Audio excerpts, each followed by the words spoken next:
பாலைவனத்துல ஒட்டகம் மேய்க்க ஆரம்பிச்சிட்டேன். நீங்களே வரீங்களா? அடிக்கிற வெயிலுக்கு இந்த ஒட்டகம் மேய்க்கிறது எவ்வளவு கஷ்டம்னு தெரியுமா? குவைத்துல இப்ப இருக்கிற கிளைமேட் ஒட்ட கருகி போற அளவு வெயில் அடிக்கும். இந்த வெயில்லையும் எனக்கு தெரிஞ்சவர் தான் இந்த ஒட்டகம் மேய்க்கிறாரு. என்ன கிளவி மாரி குத்துற?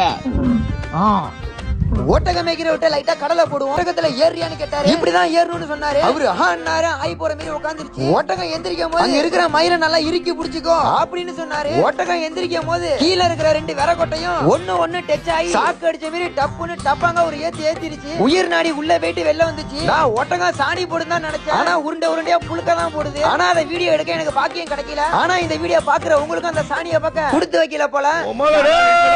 இவர்கிட்ட கேட்டேன், இந்த வேலை எல்லாம் எப்படி பிரச்சனையான கேட்டேன். பிரச்சனை எல்லாம் இல்ல, சூப்பர் தான் சொன்னாரு. ஆனா வெயில் தான் பிரச்சனை அப்படின்னு சொன்னாரு. இவரு இந்த ஒட்டகத்தெல்லாம் அழைச்சுக்கிட்டு சுத்திக்கிட்டே தான் இருப்பாராம். அவரு உட்காந்துக்கிறத பார்த்தாலே தெரியும் உச்சி வெயில தான் உட்கார்ந்து இருப்பாரு. இந்த மாதிரி இடத்துல எல்லாம் நிழலே கிடையாது. ரொம்ப பாவம். இந்த மாதிரி இடத்துல எல்லாம் யாரை இழுத்துட்டு வந்து விடணும்னா ராவா குடிச்சிட்டு ரவுடின்னு சொல்லுவாங்க. அவனால இந்த மாதிரி இடத்துல வந்து இழுத்துட்டு வந்து விட்டா ஒட்ட கரையிற அளவு வெயில செத்து பொழைச்சு தெரிஞ்சிருவாங்க. இந்த ஒட்டகம் மேய்க்கிற வேலை வேணுமா? இந்த வீடியோ பாக்குற உங்க ஃப்ரெண்டுக்கும் மறக்காம ஷேர் பண்ணிடுங்க. உங்களுடைய சப்போர்ட் எனக்கு மறக்காம இந்த வீடியோ தெரியல. யாரோ போயிருந்தாங்க இந்த வீடியோ பார்த்தா கமெண்ட் பண்ணுங்க.